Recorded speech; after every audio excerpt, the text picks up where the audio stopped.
Hey, I'm Courtney Waterman, your tutor. Lover of anime, manga, and math. And you just tuned into another session of Tutor Me Sempai. Welcome back, everyone. Today we're jumping into a 4th grade topic, ordering fractions. Now, if you're new to my channel, I put timecodes in for this video in the description box below, so use that to skip ahead to whatever part of the video you think is most interesting. As always, if you have any questions about what we see today, or even on homework, you can always visit me on my Facebook page at Tutor Me Sempai and tell me all about it there.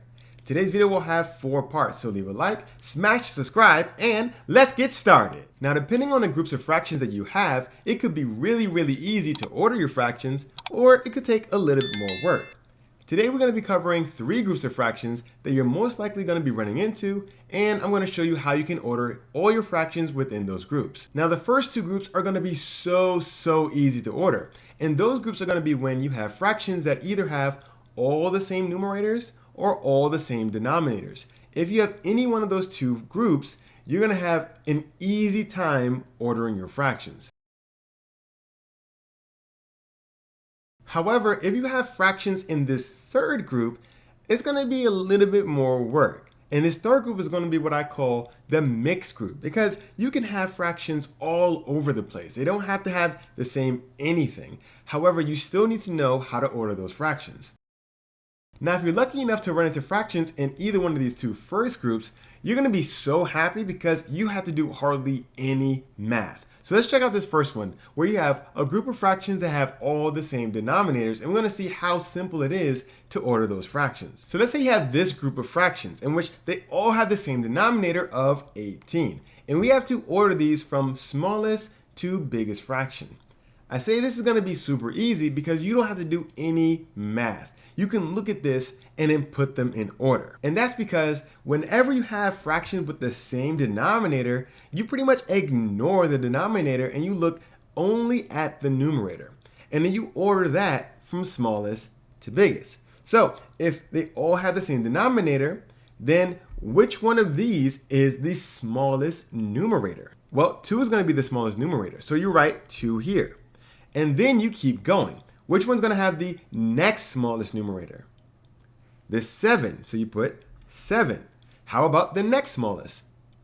9, so you're going to have a 9. And then the last one is going to be 15. So you put that 15. However, you can't leave them as they are. When you write them like this, it looks like we're writing out whole numbers, but we're supposed to have fractions. So we need to go back and put the denominators back in.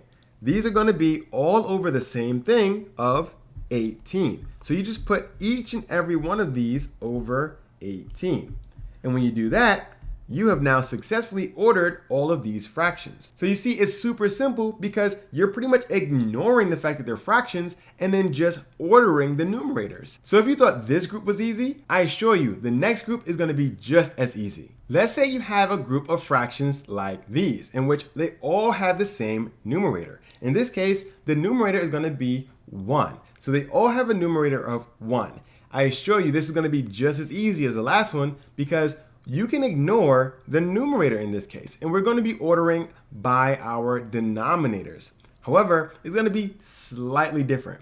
Remember, in the last one where they had the same denominators, you ordered the tops and you went from smallest to biggest.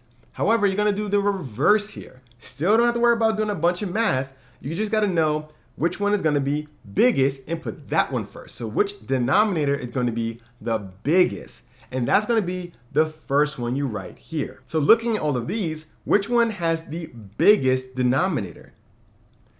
This one. So 44 is going to be written here. So what's the next biggest denominator? 27. So you're going to write 27 here. The next biggest? 12. So you write 12 here. And then which one's the last? This one is 3. And now, just like we did before, you have to make them back into their fractions. So put them all under the same numerator of 1. 1 goes each and every place. Now you have effectively ordered this group of fractions. Now you may be thinking, why do we have to reverse it? Where the first way we had to do it in increasing order, and now it seems like we did decreasing order. Well, that's because the bigger your denominator is, the smaller your fraction is. And if they all have the same numerator, this is going to determine how big your fraction is going to be. But as you see here, whenever you do have the same numerator, you still don't have to do any math. You just got to make sure you're ordering by your denominators properly. But let's move on to our mixed group, because that's where the math is going to come into play. Let's say we have this group of fractions.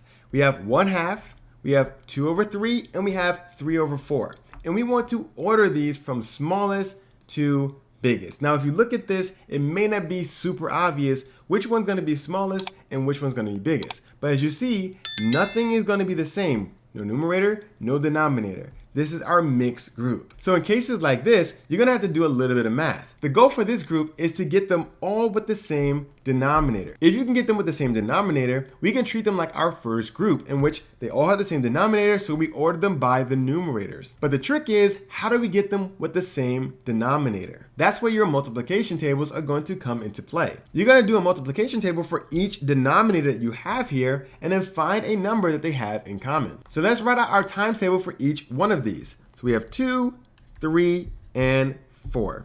So what's our times table for 2? 2, 4, 6, 8, 10, 12, 14, 16, 18. I'm gonna stop there because I'm running out of board. Let's move down to 3. What's our times table for 3?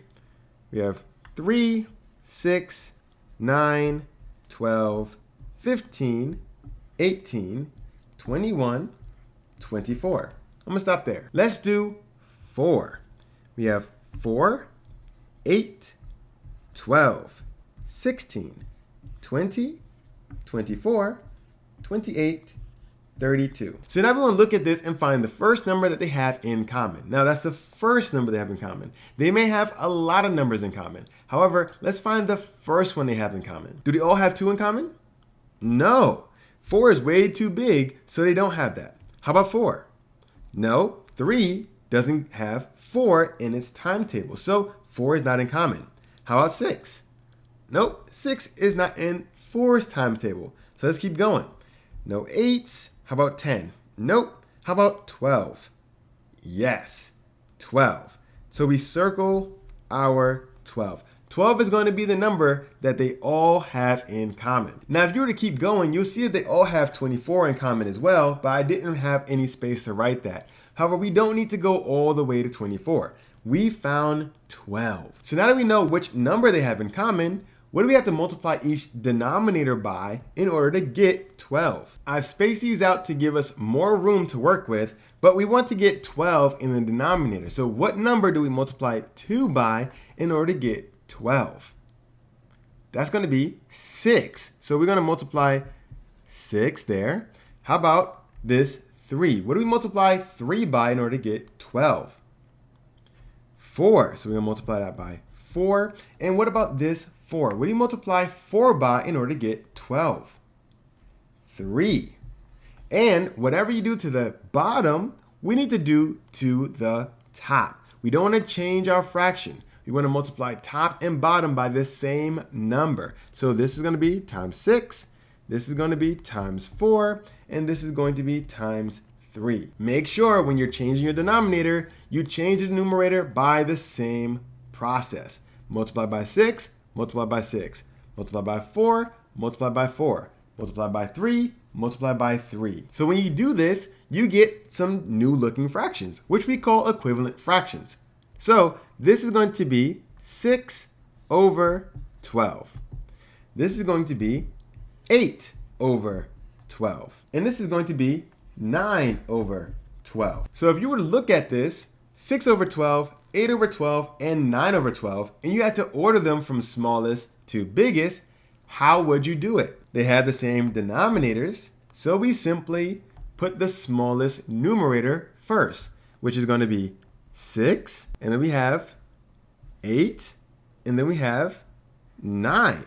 And then we put all of them over the same denominator. However, these are equivalent fractions from the fractions that we started with. If we want to order the fractions we started with, we need to go back to what these equal. Now, 6 over 12 is going to equal this 1/2. So what we're really doing is going to be 1/2. What is this 8 over 12? 8 over 12 is going to be the 2 over 3. So 2 over 3. And this 9 over 12 is going to be this 3 over 4. 3 over 4. So it seems like we had it in the correct order to begin with. We didn't have to do anything. But if you didn't know that, this is how you're going to figure it out. Whenever you have mixed fractions, you have a group that you have all over the place, different numerators, different denominators, the first thing you want to do is get the same denominator. If you can do this, I assure you, the next time you're given a mixed group of fractions, you will still be able to find the correct order. So I hope you follow on to these examples, and I hope you now know how you can order your fractions. However, if you have any questions about what we saw today, or even on homework, remember you can always visit me on my Facebook page at Tutor Me Sempai and tell me all about it there. If you haven't done so already, remember to leave a like. It really helps the channel by letting YouTube know that you found the video helpful. And if you found the video helpful, so can someone else. So leave a like, smash subscribe, and share this video with a friend. Well, that's all the time I have for today. I'm really hoping this helped with your homework, and I'm looking forward to seeing you again next week. I'm Courtney, and this is another session of Tutor Me Sempai.